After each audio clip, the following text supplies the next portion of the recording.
Hey, welcome back to the Marianne Hickman Show. I hope you are enjoying your time with us. If you're brand new to the Marianne Hickman Show, welcome. Tell me in the comments. Tell me that you're new here. And then, I'm curious. What brings you here? What are you looking for? Because I'm going to find the perfect guests to get that for you. The best person I found to introduce you to, he's an expert on LinkedIn. There's so many things. If you're like me, you have under leveraged LinkedIn. I know I have. I used to judge it. I was like, no one really uses it. That's just for the uber elite professionals. It's a pitch fest. And I didn't realize what I was missing.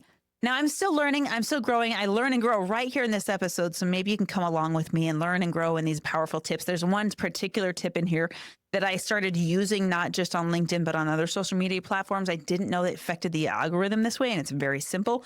I'll tell you what it is right in the show. But if you're looking to grow your business using this particular digital stage, this is the right place for you to be. I'll see you in the episode.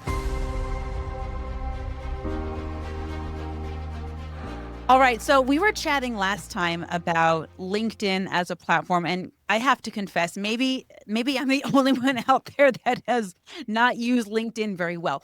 But I've recorded YouTube content years ago, 5, 6 years ago, that I'm actually regretting now.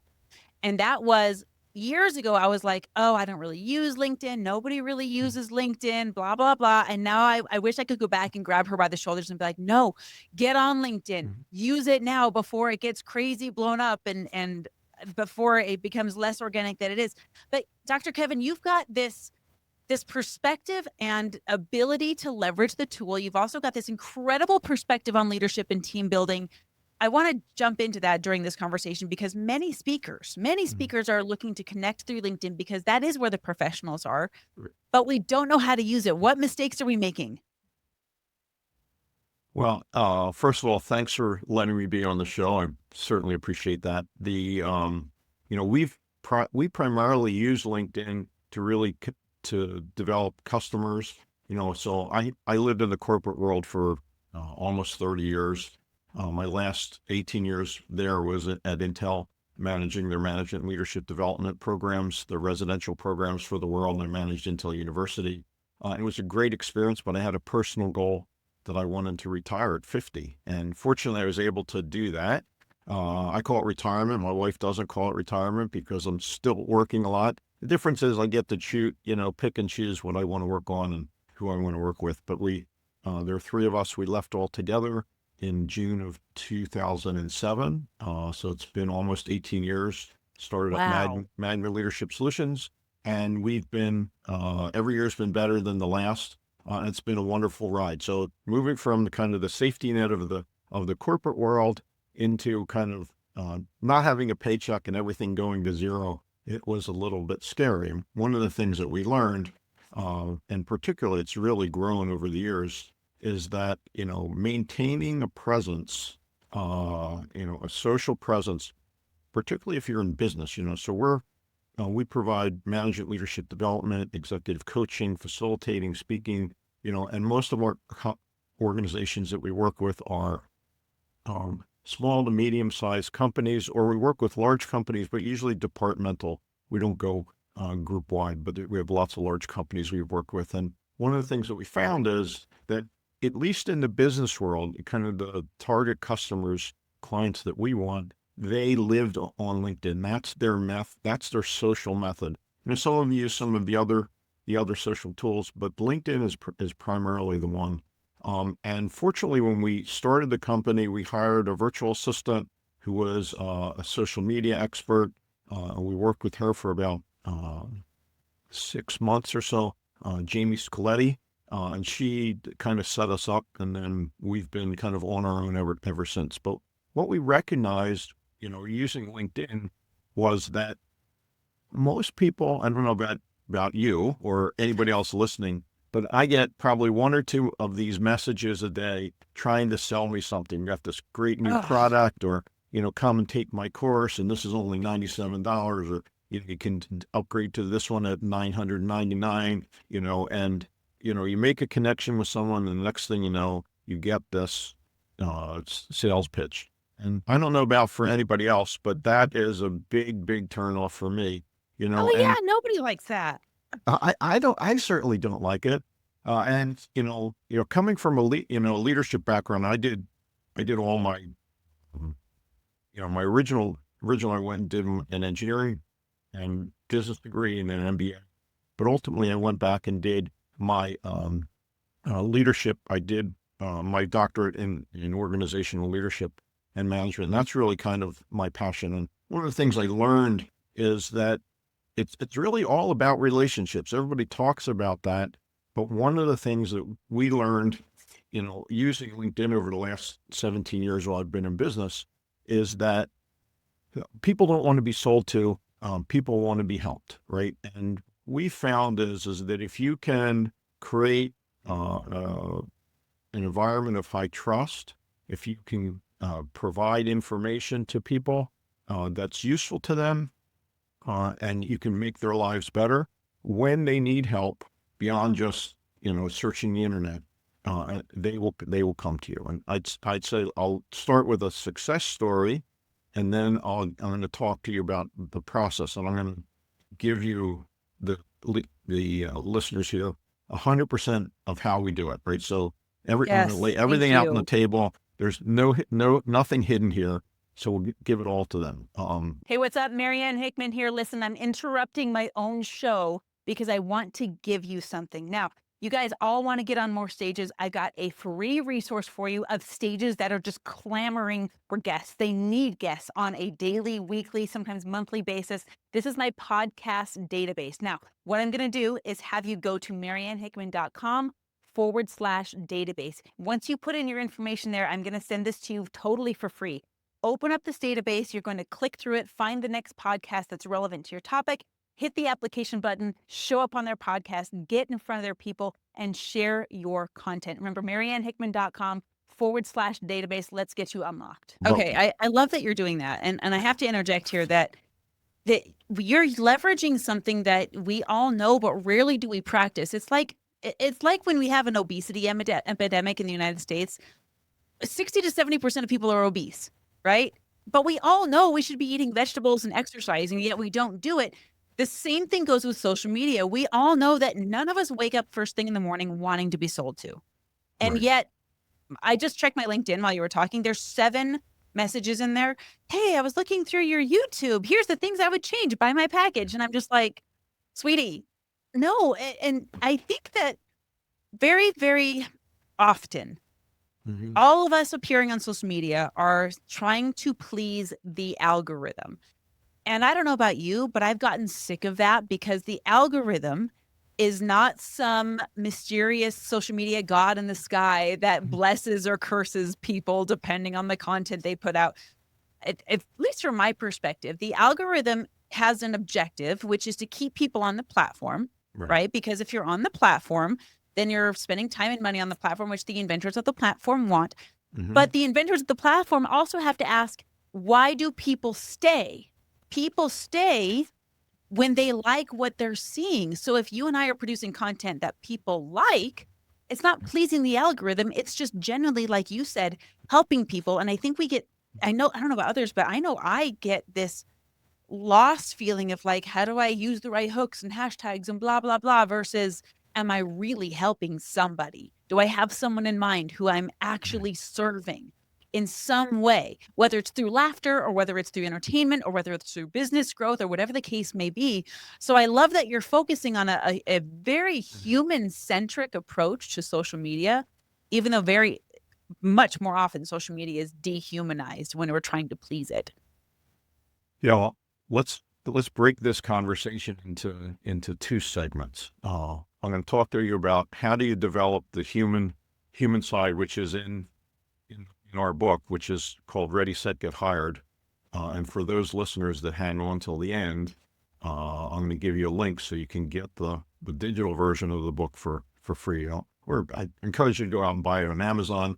I don't know about if anyone else has published anything on Amazon. You know that you sell the book for $7.95 or whatever the number is, and anyone that buys the book, you get a good 12 cents from the book. So I'm not here to sell books. I'm here to help other people. So let me start. And that's why I invited you on the show. That's why I wanted to have you on. Yeah. Well, thank you. So let's start with the success story. So one of the things, that we learned kind of being an entrepreneur and and having a consultancy or coaching service, we do a lot of executive coaching as well, is that you have to maintain this presence, right? You talked a little bit about the algorithms, but you have to maintain some degree of presence in some or multiple social medias. LinkedIn is our primary source for communicating. Oh, it looks like it paused for just a second. We'll see if it catches up with us here. Oh, okay. Maybe we got you again. It said LinkedIn is your primary source. Say that again. Okay. So LinkedIn is our primary source for social media. We have a Facebook business page. We also are on X or Twitter, and those are the primary ones that we have. We also have a YouTube channel as well, although I think, like you, we probably haven't leveraged the YouTube channel as much as we could. So LinkedIn is really kind of where we focus. And the thing so I told you I'm going to break it into 2 parts. So I'm going to talk about kind of the relationship development, and then I'll give you some tips at the end that will how you make the algorithm happy. So I'll give you some hidden tips on that as well. So they're super easy. Do it. I'd love to start with a success story. Okay, we got another pause. Let's see if it catches up with us here. Okay, I think we're back. I don't know where those couple glitches came from, but I think we're back.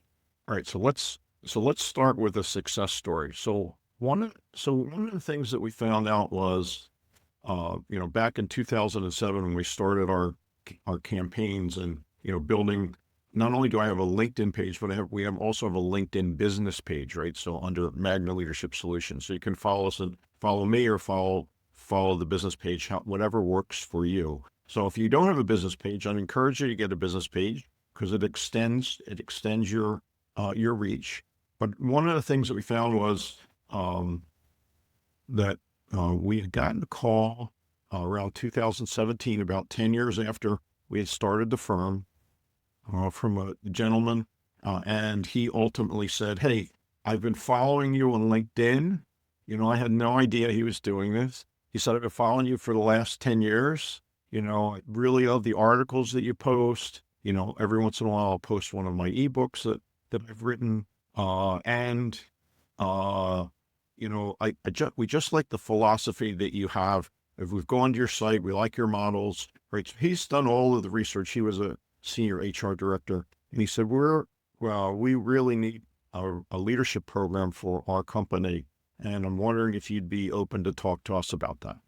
So sure. I would love to hear from someone that followed me for 10 years. Yeah. So, and we had no idea that he was doing that.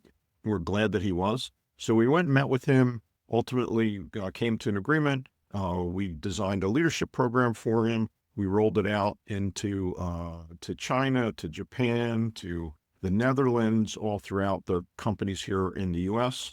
And it was a huge financial contract for us, kind of doing all of those programs. And particularly, we started pre-COVID. We were doing everything live, and then when COVID hit, I asked him, "Hey, what would you like to do?" And he said, "Just move everything virtual." Which was great because we didn't have to hop on airplanes to fly all over the world. So it was a win. It was cheaper for them. It was a win for us. We got the same material out there, and he was really happy. In fact, we were so successful that he ultimately retired, and we invited him to join our firm. So he joined our firm this past year. So not only that, so all of this kind of hidden things, because people ask me, so why should I even bother for LinkedIn, or why should I even bother paying attention to social media? Is because two things. One, there's some potential clients. We've had a couple other ones, not at this degree of kind of intensity that we had with this one company, but we've had other ones. And then the other thing is, it really provides credence that you're legitimate, right? That if you've got, in fact. One couple of my friends are recruiters, and they say, some of the first things that we do is, we do a Google search on them. Then we also look at their LinkedIn profile and so forth. So there's lots of advantages. The key is that you have to make sure it's a correlational rather than a causational situation.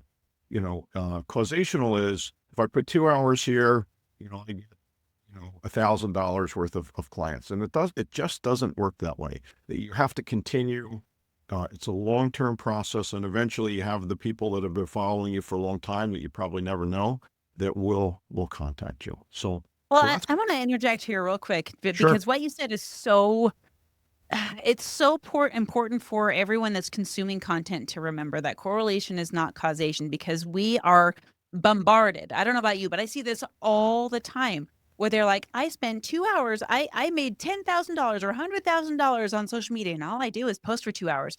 And I was like, that's a total lie. You might be posting for 2 hours. That might be true.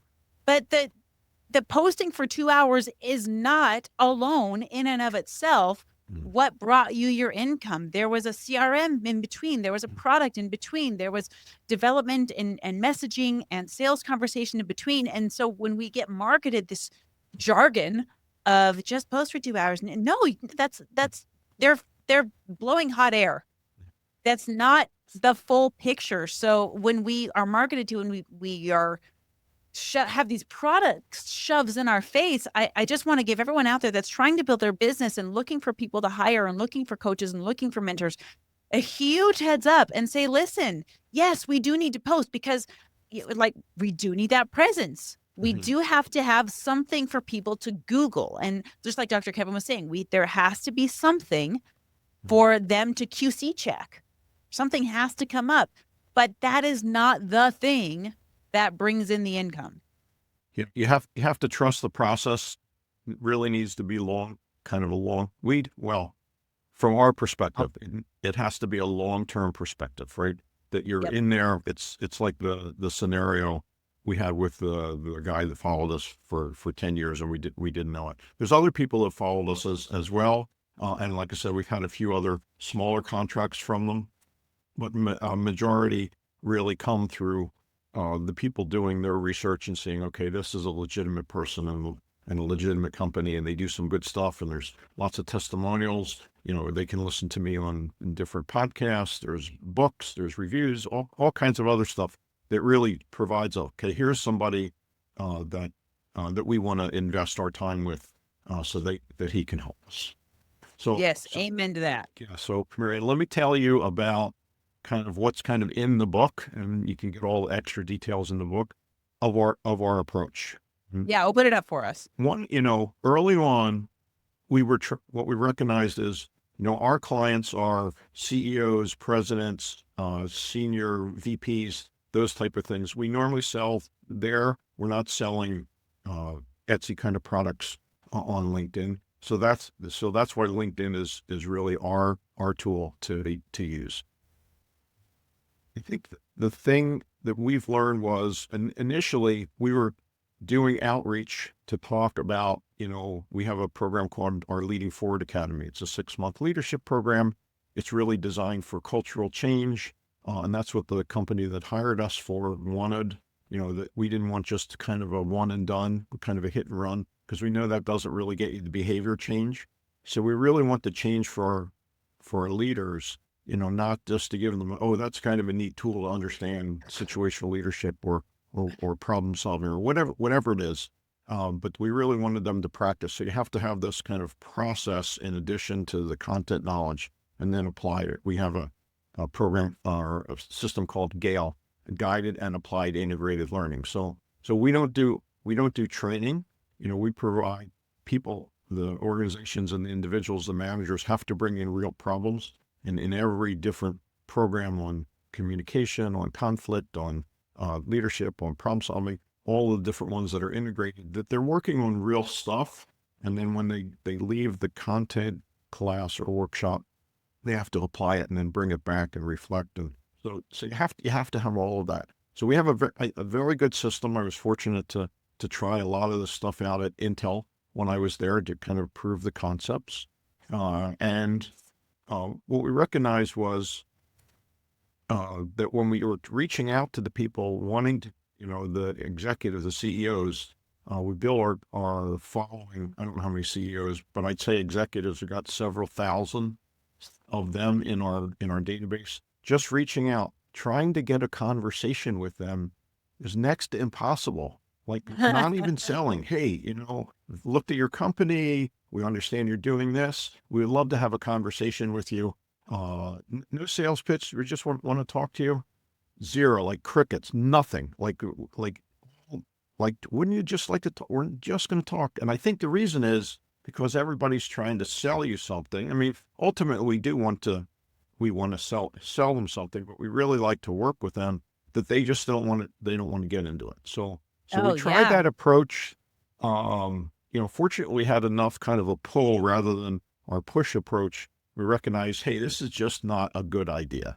So like one Sunday night, I had this crazy idea. I said, I typically I try to write an article every month or every other month or so and post it on LinkedIn on topics that are relevant for the time.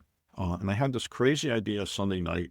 And I thought, I was working on this particular article on manufacturing, for manufacturing, how to get more productive and so forth, particularly since you were working with some manufacturing organizations. I thought, hey, we've learned a lot. Why not share that with other manufacturers and help them out, right? So I'm working on this article. I thought, boy, you know what? I've got a lot of plant managers that are out there in my database. I probably could get some quotes from them to that I could make them the star of the article. So I have a Oh, this an is a great automated idea. tool that I use, and I sent out, I don't know, 100 invitations, and I figured, well, I basically said, here, I'm writing this article. We'd like to bring you in to get a quote. Would you be willing to do a 15-minute Zoom conversation with me? I thought, we'll give it a try. Well, Monday morning I wake up, out of the 100 or so that I sent out, 12, like within 24 hours, 12 of the plant managers had said, hey, yeah, I would definitely be interested. It's like, whoa, okay, what's going on here? Is this like a fluke? And I let it stay open for a couple days, and I hit 74. 74 people came back to me, and it was like, uh-oh, this is a problem. Now I have 74 senior people that want to talk to me for the article. And what ultimately ended up happening is I had them write multiple articles because I couldn't talk to them. Now, of the 74 that had said, yeah, I would be interested, like we didn't ask them for committal. Hey, I'm writing this. Would you be interested? Say yes. I got 74 yeses. Of that, we got 26 that came back to us and said, yeah, I will, set up the Zoom calls. And of the 26, 17, actually, we ran 17. But I ran 17 conversations with the senior people, the people that we are trying to bring into our fold. And when we wrote the articles, we made them prominent about who they were, and quotes from them in the article. And then when we post the article, what happens is they post it to their network, right? So they start sharing it from them. So when you get an article from the consultant or a coach, you look at it in one way. But if you're getting it actually from somebody that's running big operations, I think people look at it a little bit differently. So that Can I was pause you for a second there? sure. Because you just shared something that's so, so brilliant. And I want to make sure that I catch all the little nuanced pieces. And then I want to break it down for the listeners as well. Because a lot of us that we own our own businesses, all of us want to not just build an email list because, the numbers, blah, blah, blah. But we also want to create real impact. We want to serve people and leave the aftertaste really good from their experience with us. So what you're saying is that you struggled at first to get people on the phone with you, which I see often when people are speaking from stage. They pitch, hey, let's chat for 30 minutes. Nobody wants it because they Right. don't want to. They don't know if they want to spend that time yet, and they smell a sales pitch. Yeah. But you shifted it, and you said, no, I want to learn from you. I'm doing this thing. I'm wondering if you can give me some input on it, which now you're asking, share with me your expertise. I want to learn from you. And every consumer that I can think of is like, oh, they're asking me about the most interesting topic in the world, which is myself. Yeah, I can share about that. And so now but you didn't bait and switch it. You're not like, let's use this to get them on the No. phone. You're like, no, I'm trying this thing. I want to learn from you. Teach me. And the 75%, I love that you know your numbers, by the way, the 75% response rate. Yeah. And Which is then incredible. Like almost absolutely impossible. incredible. Who doesn't want to get 75% response rate with whatever they're putting out there because you made it about them, Right. not about you. And then you brought them in and you ended up having, did you have eventually 17 new customers that came from that?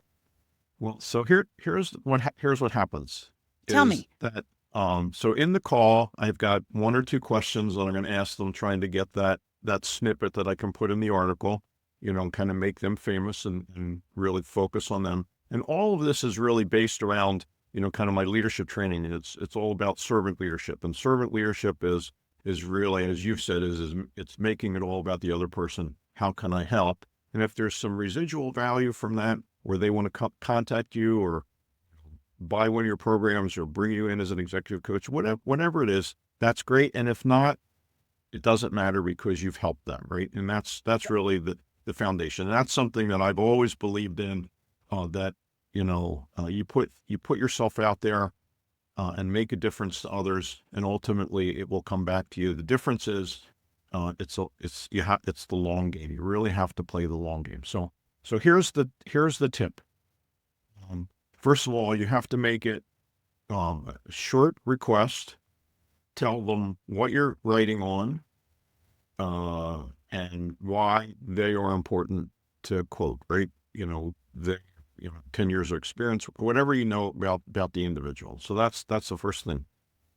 And in the 15-minute conversation, I generally book a 30-minute block. I try to only use them for 15 minutes because I want to be respectful of their time.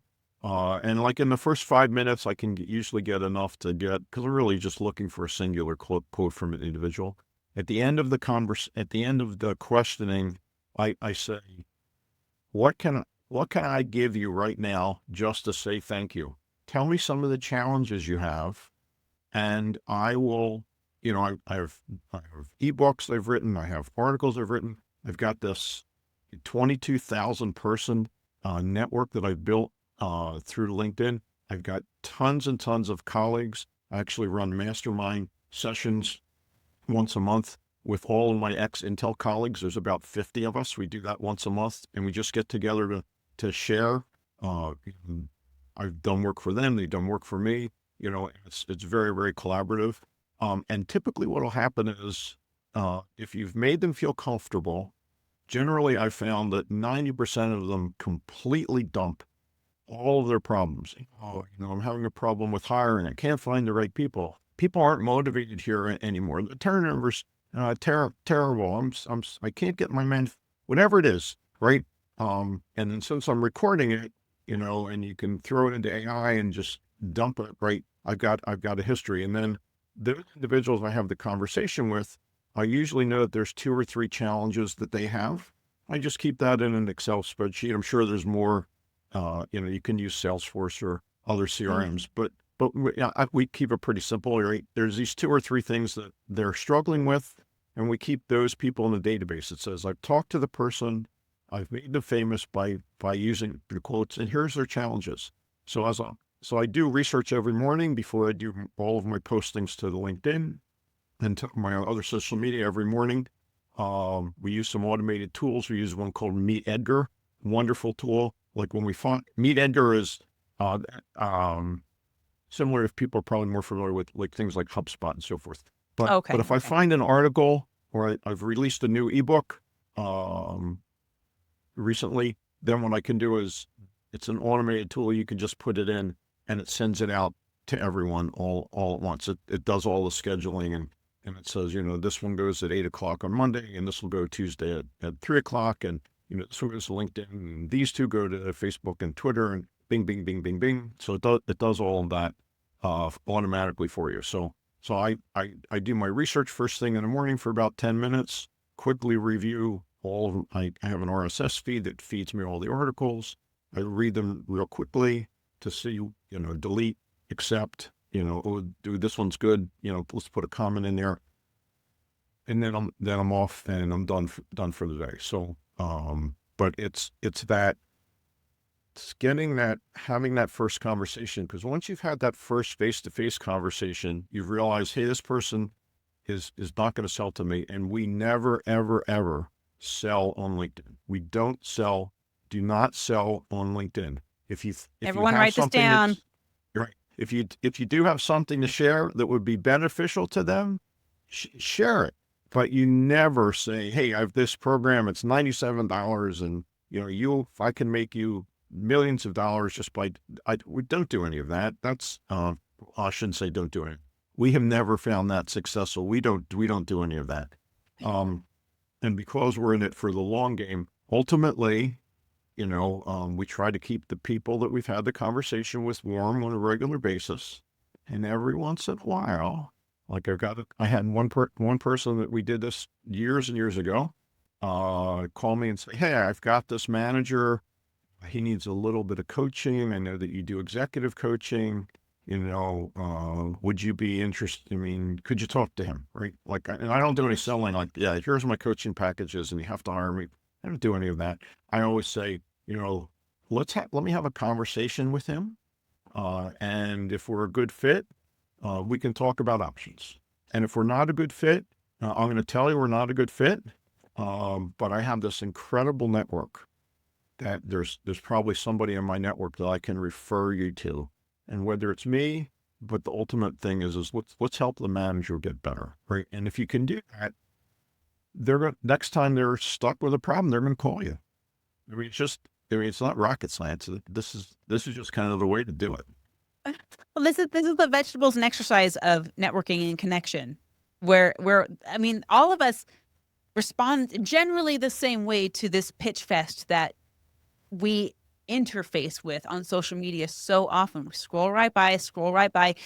You know what it's really like? It's like going to your mailbox anymore and sifting through all of the junk mail to get that birthday card or whatever it is. So what I'm hearing from you is that we need to be the birthday card in the mail, proverbially. Yeah. We need to be the one that's just giving. I have to share this example because this company is doing exactly what you said. There's a company that I love that sells bath salt kits, and they sent me an email that says, hey, your order is about to arrive. I'm like, I didn't order anything. And I looked in my mailbox, and they had sent me $100 worth of product for their third birthday. And I was like, you got to be kidding me. Yeah. They just mailed it to me for free. And that has stuck in my head over and over and over. And so now I want to share about them because they made me feel so cool. And and I'm sure they had some overhead costs. LinkedIn won't have any overhead costs for doing the equivalent. But if you are the gift or the birthday card or the anniversary card on social media, or even better, if you're the one saying, teach me, teach me, teach me, you're right. Those kind of posts work best. Those get not just to get the interaction, but to create the relationships, which is what we're striving for in the first place. Right. You just basically want to help the other people, right? And if you can keep Yeah. that in mind, eventually it comes back for you, for sure. Dude, I've wanted to create a magazine. I've never imagined that I wanted to be a magazine publisher or anything like that, but I have wanted to publish a magazine. Now I guess I do. To just put people on another stage. I thought that would be so fun to just do and tell the stories and all of these things. I don't know. Maybe one day I will. Maybe this is the seed and manifesting of the next magazine, my first magazine. But just learning from I'm going to use these. I'm going to go on social media and I'm going to go on and say, yeah, there's a book I'm wanting to write. Teach me what you know. Yeah, and we're going to give the book away at the end of the session. So let me talk a little bit about the book, because I think Will you please? Because I'm already hungry for it. So this crazy idea that I came up with years ago, that worked. So I've been, in addition to kind of being in the corporate world, I've also been a professor at 6 different universities. In addition to kind of being in the corporate world, I've also been a professor at 6 different executive master's program in leadership, cities. And I was teaching at Arizona State University in the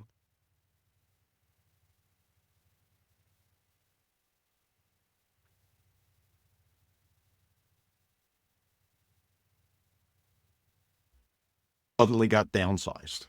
of like Mm. the job has gone away and like, oh my God, right? So one of the first things she did is she called me. She said, "Hey, I know that you're creative. You've got this company going, thinking about doing consultancy, but I really need to get a job that has healthcare and so forth. And I don't want to just take any job." So I said to her, Reed, I said, I have a process that I use to get clients.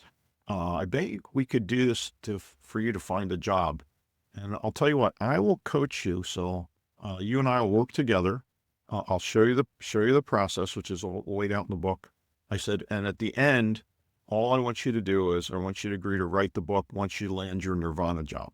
And she said, okay, deal. So we did it. She landed her Nirvana job. Now, when you're going for an executive position, and you're looking for hundreds of thousands of dollars, it takes a whole lot longer than if you're going for a $75,000 or $50,000 job. Oh yeah, it's a law of gestation. The bigger the baby, the longer the gestation. Yeah, and one of my recruiters said you need to figure out a month for every 10,000 that you want to get your right job, not just a job, but the job that you're wanting. That was her model. So Okay. so what happened with Rita was, so she got the job. She wrote the book. I kind of helped her lay it out. She did most of the work. I did the editing. I got it into Amazon on Kindle, and you can get a soft copy as well. And I said, what we're going to do is, let's put 100% of our scripts in the book. So when you're thinking about, so how do I reach out? What are the right kind of wordings? Rita is going to tell you it's in a story format, but she's going to tell you her story from start to finish. And Oh, we're going to sweet. put all of the scripts in that. You're going to get all the scripts of, what are ones that work for us, right? And it's basically kind of using the same process. So whether you're looking for clients or you're looking for a job, the same things apply. And I've used this with other people to help them get jobs as well. And of course, if anybody wants to talk to me specifically to ask me very, very detailed questions, I'm always open to that. And I promise you'll never get a sales pitch from me. Just we have every year's been better than the last. So we've got a nice kind of cadre of clients for sure. I love that. Well, and I love what you said about not doing a sales pitch, first of all, because no one wakes up wanting to get into one of those. But the way you said landing a job versus getting clients, it makes me think of how synonymous those are. Whether you're landing a job with a multiple six-figure salary or you're getting a client, those are really the same thing. It's people paying you for your expertise. One Right. comes with the W-2 and benefits maybe, and the other comes with freedom and all of the things. Like you were saying, you're retired, but it's just because you get to do everything that you want to do now. Are there any really differences between getting jobs and getting clients that you can think of, or is it the same thing? There's not. It's really exactly the same thing. What Rita will talk a little bit about in the book was one of the first things we did for her was we said, let's identify who are the people in LinkedIn that would be likely to hire you. So let's connect with them first. So we built her LinkedIn. There's a process we use, talk a little bit about it in the book. Okay, thank you. That you can build your following, or you can make those connections with the people that would be potential people that would hire you. And we were building, I don't know, probably maybe 200 or so connections a month of the right kind of people. And once we had them in there, we started feeding them the kind of stuff that would be useful for them, right? And then ultimately, usually probably, 2 or 3 months out, once they're getting this continuous feed of information from us, then you invite them to be in part of the article. So you're going to invite the people that potentially can hire you into an article that you're writing about stuff that they're interested in. I mean, Wow. it's once again not rocket science. Yeah. So It's simple, but it's genius because we just oftentimes we don't think this way because we're thinking in terms of algorithms. And most of us, honestly, if I can just be frank, we're thinking in terms of people pleasing. It's a slightly manipulative thing to do because it's like often it's a law of entropy. We don't behave in the highest and best way because it's not always the easiest, although it is the simplest. However, when we're thinking about the person in front of us rather than thinking through them to get what we want, this is very natural. What you're doing is human nature, and it aligns with the human nature of the double win. You're winning, I'm winning. We're both doing it together. So if I write an article or if I interview or if I invite a guest on a podcast or if I whatever, the person with whom I want to work, whether it's uh someone that's going to hire me or whether if it's a client, we're serving them, we're giving them a stage, in other words, to share their expertise. And what I love about that is that knocks the pedestal completely out from under this guru status, which I've never liked. Yeah. Well, and I think there's one other thing that happens through the process. And once again, it's a process. It's not going to it's not a light switch and you're going to turn it on Yeah, shouldn't overnight. be. Is that since you're publishing the articles, right? It's what's known as a reinforcing cycle. So as you publish more and more articles, it gets to more and more of the people that you want, right? They share it with other people that they want, and essentially they do the marketing for you. And Mhm. then 6 months or 9 months later, when you're having those interviews, you can say, oh, here's this 5 articles that I posted, or here's the video I've done, or here's the podcast I've been on. And because you're demonstrating the kind of stuff that you're knowledgeable on, and you're bringing in other uh, recognized LinkedIn people, really adds a whole different degree of kind of credence to the value that you have. And if you can do that, and once again, this is a long-term process, in particular, depending on the job that you're looking for. Ultimately, the people that you are trying to market to will market for you, right? Because they're going to send it out and they're going to see, oh, Bill on this plant in Indiana, looks like that he's done some really good stuff with Kevin or whoever's writing the article. Okay, well, I'm going to make that connection with Kevin, right? And then I'm going to continue to feed that information as well. So a lot of our followers have come organically, and then many of them are targeted, where we say, hey, these are people we're interested in, and we go out and connect with them, at outreach. Are you talking about like paid advertising, or is it cold? I don't like the word cold outreach because it doesn't feel good, but is it like I'm going to the events because I know my people will be there? No. So first of all, we don't do any advertising, right? We've never done any advertising for 17 years. And not saying it's a bad thing. My experience with other people, because I'm a researcher, so I like to do my research before I do something. And my research has said where people that have done the advertising haven't gotten the long-term or short-term ROI. So we don't do our advertising. The outreach is, hey, we want to work with people, HR people officers, chief people officers. They have a particular need of keeping people motivated and engaged. We'll go out, we'll do some searches on LinkedIn to find some chief people officers, and then we'll send them a note that'll say, hey, this is some of the stuff that we're working on. We'd love to connect with you, and if you connect with me, you'll be able to see my daily articles and books that we post that might be useful for you to use in your company. Right? Well, please connect. And generally, my connection rate, as of last check, was about 31%. For just like a cold outreach. They don't. That's pretty good. Yeah. So yeah, it's very good compared to what everybody else has said. It's usually single digits. Yeah. But because we're focused on, I'd like to connect with you because we're doing some stuff we think might be helpful to you, or it's the servant model that I think people are more willing, as opposed to please connect with me, right? So, well, and you've taken the servant model to the next level. It's the servant first model rather than the pretense of a servant model.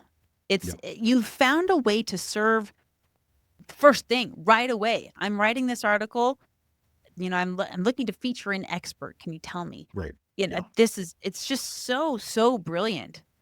Yeah, and with the whole, with all of AI, right? So a lot of people say, the people I've been coaching, like, well, I'm not a writer, or I don't want to, like, let's put the ideas in. Let's let AI do a draft, and then let's make it personal. Hmm. But AI will give you some really, really good ideas. And you can do it either way. People that really like to write, I'd say write it first, then stick it into AI for recommendations. Put this in and make it more of a friendly tone or academic tone, whatever it is, right? So make sure that you're kind of leveraging it, but you're not letting it do all the work for you. And then if you can do that, then you can be successful. Well, and it can be in terms of, you don't have to write a book. You could write a blog post. You could Right. say, I'm recording a YouTube video. And what you're saying is now we're circling back to content creation for whether it's LinkedIn or social media or for your website or for a book or for a magazine or whatever publication, a newspaper, a TV series, whatever it is you're putting out there. We're feeding the consistency because we're now publishing not just content, but really valuable content. Right. We need content that's Mhm. good and valuable. Where are we going to get it? From the people that we want to serve. It's this beautiful cycle. And I know that your book is full of the scripts and probably illustrations on how to do all of this. Right. But the reason that personally I'm glad that your book exists is because it's putting a tactical, I haven't read it yet, I'm just assuming, but it sounds like it's putting a tactical to the service of business, which is why Mhm. businesses should start to begin with. Yeah. I mean, that was really our intention. We figured out a formula. It's not the formula. We have figured out a formula, and we hope other people will use it. Now, you also mentioned about some tactics for LinkedIn. I want to make sure that I can share some of the. So now I've given you the long-term approach. Let's talk about some of the tactical things you can do instantaneously to Yes, get people please. so you can get all of those additional impressions and then people visiting your your profile. So Yeah, correct this code for me because I need to, I know I need to leverage LinkedIn, but I need to see through the fluff. yeah, so the first thing is, and you already mentioned it, Marianne, which is consistency. That you have to be consistent, right? With regard to your postings, you can't go on. When I looked at people, I looked at their LinkedIn. It's like, oh, if they posted back in March and there was one in December, and it's like, okay, that is not consistency. We post every single day, right? Only useful stuff. And anyone that follows us, I promise you, we're not going to spam you. We're not going to try to get you to buy our products. If you like the stuff and our approach, fantastic. Give us a call, send us a note, send us a message in LinkedIn.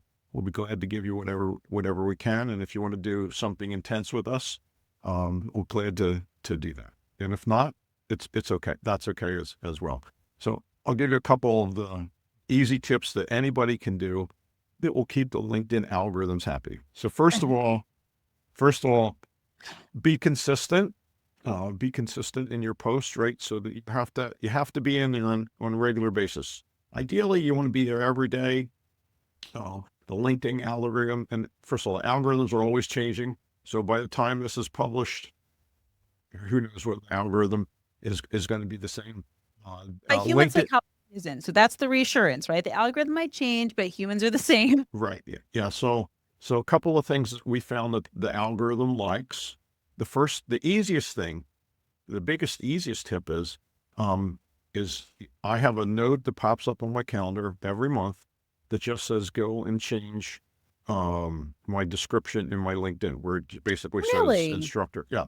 So if you just do a little bit of word tweaks, or maybe you've got a new certification, or you want to move some words around, and you want to go from expert to expertise, or knowledge to knowledgeable, or whatever, is if you move the words around, or you change the words, or you do both, the algorithm thinks that it's something new, and what it does is it starts Really? sending out, oh, there's an update to Kevin's profile. Wait a Uh, second. So you're just saying if I go in and put lipstick on, like refresh the lipstick, is where I'm going to put it on my that's right. profile, like Yeah. that's going to teach LinkedIn that I'm using it and it looks newer? Really? Yeah. What it's going to say Huh. is there's something that's changed about Marianne, and I probably should send that out and let some people know about her. And you can track it, because you can go in and it tells you right there how many profiles visits that they've had for, I don't know, the last week or so. Typically mine run like 600 or 700 a Wow. week. Okay. Mine's not there. Yeah. Yeah. So, and so that's the one thing that it likes. And I think it's probably a combination. That's probably the biggest trick that we've learned is just go in and do a little bit of tweaking. Second thing is to post relevant content. The more that you can go in and interact with people, the better. Oh, here's the other thing that we learned is you're going to interact with someone.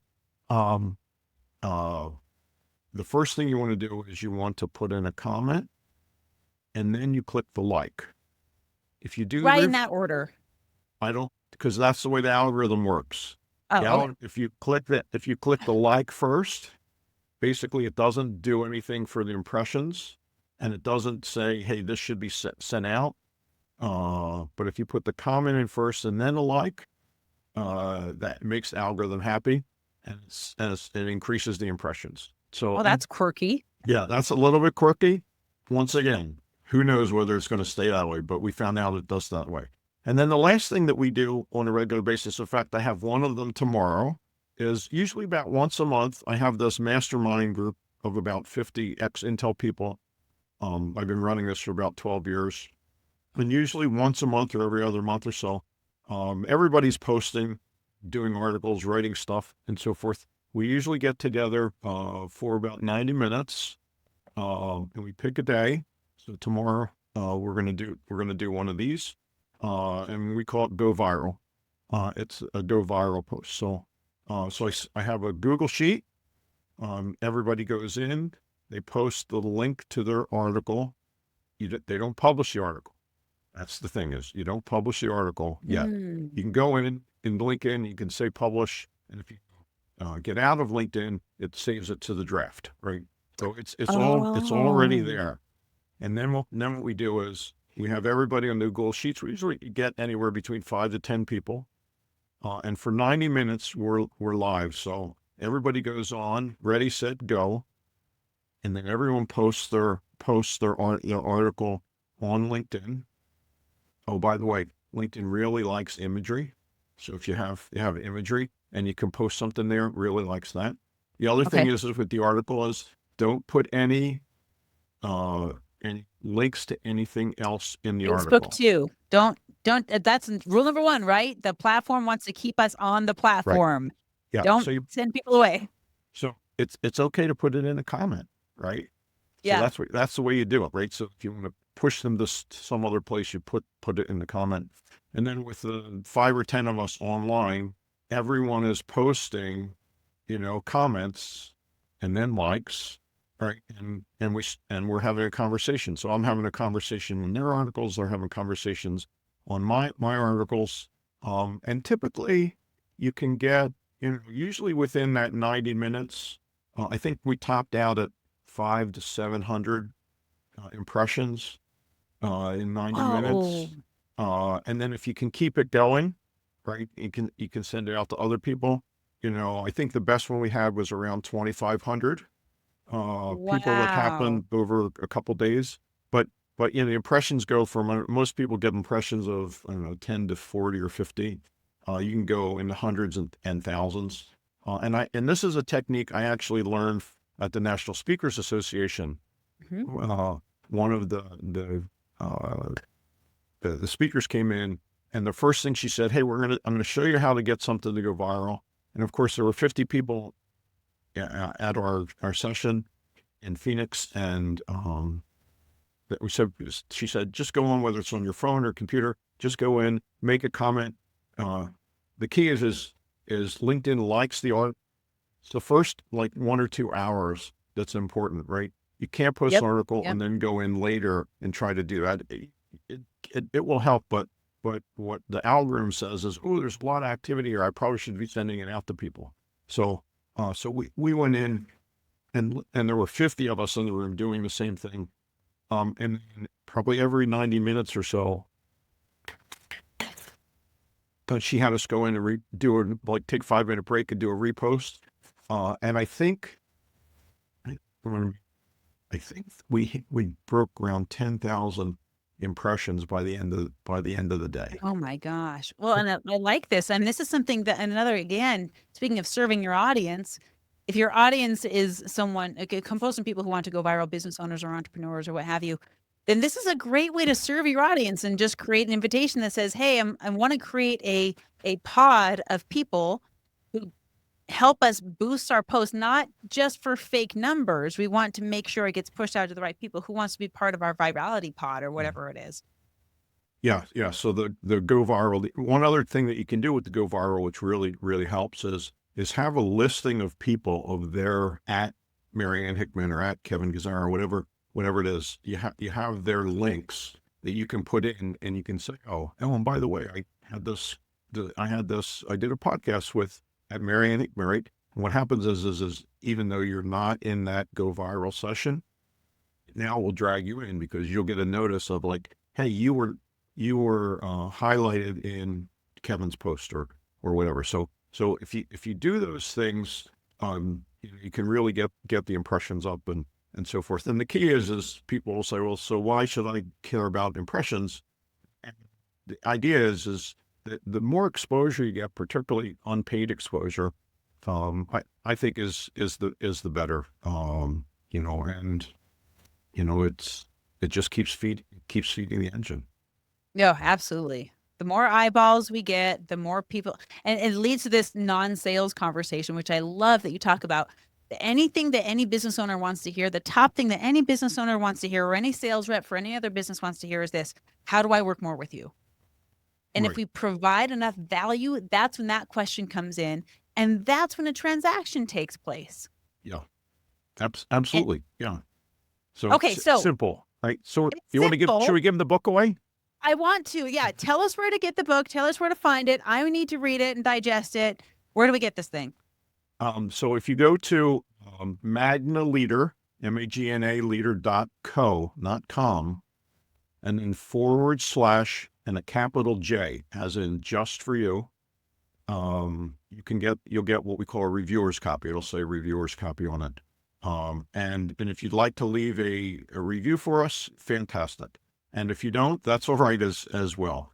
And my hope is that you, that any of the listeners can really use this to build their business or look for a job that they have. So Whether it's your next client or customer, either way. Right. Absolutely. For sure. Or maybe your next promotion. That's just another version of that. Yeah, sure. Okay, give me the URL one more time, and we'll also put it in the show notes for everybody so you can go click on it there. But I know that a lot of people, you might be listening to this in the sauna, you might be listening while you're driving your car. We'll say it again, and then when you get where you're going, then you can pull it up. But what is the URL one more time? MagnaLeader.co, Uh-huh. / capital J, as in just Okay. for you. Okay, that capital J is important. Don't make it a lowercase or it won't work. Okay, I just found it. It's good. I can see it right in front of me here. I'm going to be downloading it and using. Kevin, this has been gold. You've blessed me. And if you've blessed me, I know you've blessed everyone that listens. You've blessed my community. You've blessed my Mastery Hive. You've really given us just so many implementables that are founded and based in true, really service principles, which is what I want in my culture. That's what I know that my people want in their culture. And if you're listening to this and you want to connect with Kevin, is LinkedIn the best place to do that? Yeah, or you can send me an email. Just send me an email, kevin@magnaleadership.com. And my promise to you, as I mentioned earlier, is you're not going to get any sales pitch. Tell me the challenges that you're having. I will make my best recommendations. If it's working with me, fantastic. If not, I can guarantee you, I know people or know sources I can point you to instantaneously to help you get better at whatever you're doing. Oh, that's brilliant. An introduction is one of the most generous things you can do. Here's what I'm going to say before we wrap up this episode. If you're listening to this and driving, or you're listening to this in the sauna, I want you to go back, because there's likely, if you're like me, there's likely something that you learned in this episode that you want to implement right away. Like go into your LinkedIn profile and change a couple words. Maybe you need to update it anyway. Maybe change a picture. Go into your LinkedIn profile and make a post with an image, because as we learned, we love imagery. But no matter what it is, if there's one thing, just one action step that you've been prompted, do not hesitate, because inspiration is not for tomorrow. It's for this moment. So execute that. Do that right now and share with me in the comments what it is. Get a hold of Dr. Kevin and let him know if this has been helpful for you. Just send him an email and say, this was a gold nugget. Thank you so much. Right. And just let him know what's valuable. Let me know it's valuable so we can produce more of that for you. Dr. Kevin, is there any closing remarks or any, I always like to ask this question. If if you had to leave the planet tomorrow, God forbid, but if you moved to Mars tomorrow and there's only one message you could leave with the earth, what would it be? I think the one message is help others, and ultimately they'll be helpful for you, and trust the process, because it may not be immediate, but it's always going to be rewarding. Oh, that's beautiful. Trust the process and keep going, friends. It's my honor to introduce you to Dr. Kevin today. Dr. Kevin, thank you. Thank you for being here. Thank you for blessing the audience. It's been a pleasure, Marianne. Thanks for making the conversation easy. It's always fun. Friends, thank you for being here on this episode of the Marianne Hickman Show. Check the show notes to connect with Dr. Kevin and get your book, and we will see you in the next episode. Hey, what's up? Marianne Hickman here. Hey, listen, I hope you enjoyed that episode. We have some pretty amazing speakers on my podcast, and of course, more to come.